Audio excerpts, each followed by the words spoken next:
जय बद्र विशाल। सज्जनों, स्वागत है आप सभी का मेरी नई वीडियो पे। उससे पहले यदि अभी तक आपने मेरे इस चैनल को सब्सक्राइब नहीं किया अथवा आप पहली बार मेरे इस चैनल पे हैं तो शीघ्र ही चैनल को सब्सक्राइब कीजिए एवं मेरी प्रत्येक नई वीडियो को सबसे पहले देखने का सौभाग्य प्राप्त कीजिए। तो सज्जनों, शुरू करते हैं आज की नई वीडियो। एक समय गालव्य ऋषि ने पुलस्त्य ऋषि से पूछा कि हे महाराज, पृथ्वी लोक में मनुष्य ब्रह्म हत्या आदि महान पाप करते हैं, पराये धन की चोरी तथा दूसरे की उन्नति देखकर ईर्ष्या भी करते हैं, साथ ही अनेक प्रकार के व्यसनों में फंसे रहते हैं, फिर भी उनको नरक प्राप्त नहीं होता। इसका क्या कारण है?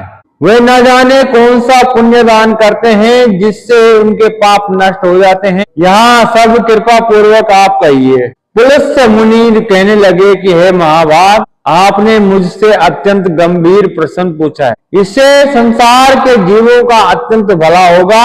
इस भेद को ब्रह्मा, विष्णु, रुद्र तथा इंद्र आदि भी नहीं जानते, परंतु मैं आपको यह गुप्त तत्व अवश्य बताऊंगा।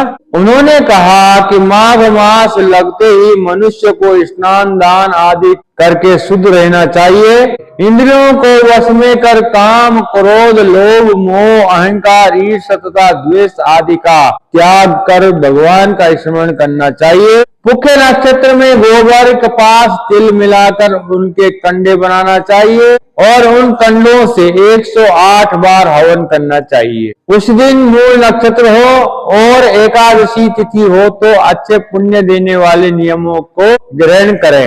स्नान आदि नित्य क्रिया से निवृत्त होकर सब देवताओं के देव श्री भगवान विष्णु का पूजन करें और एकादशी व्रत धारण करें। रात्रि को जागरण करना चाहिए। उसके दूसरे दिन धूप, दीप, नैवेद्य आदि से भगवान का पूजन करके खिचड़ी का भोग लगाएं। तत्पश्चात पेठा, नारियल, सीताफल या सुपारी का अर्घ्य देकर स्तुति करनी चाहिए कि हे भगवान, आप दिनों को शरण देने वाले हैं, इस संसार सागर में फंसे हुओं का उद्धार करने वाले हैं। हे पुंडरीकाक्ष, हे विश्वभावन, हे सुब्रह्मण्य, हे पूर्वज, हे जगतपते, आप लक्ष्मी जी सहित इस तुच्छ अर्घ्य को ग्रहण करें। इसके पश्चात जल से भरा कुंभ यानी कि घड़ा ब्राह्मण को दान करें। साथ ही ब्राह्मण को श्यामा गो तथा तिल पात्र देना भी उत्तम है। तिल स्नान और भोजन दोनों ही श्रेष्ठ हैं। इस प्रकार जो मनुष्य जितने तिलों का दान करता है उतने ही 1000 वर्ष तक स्वर्ग में वास करता है।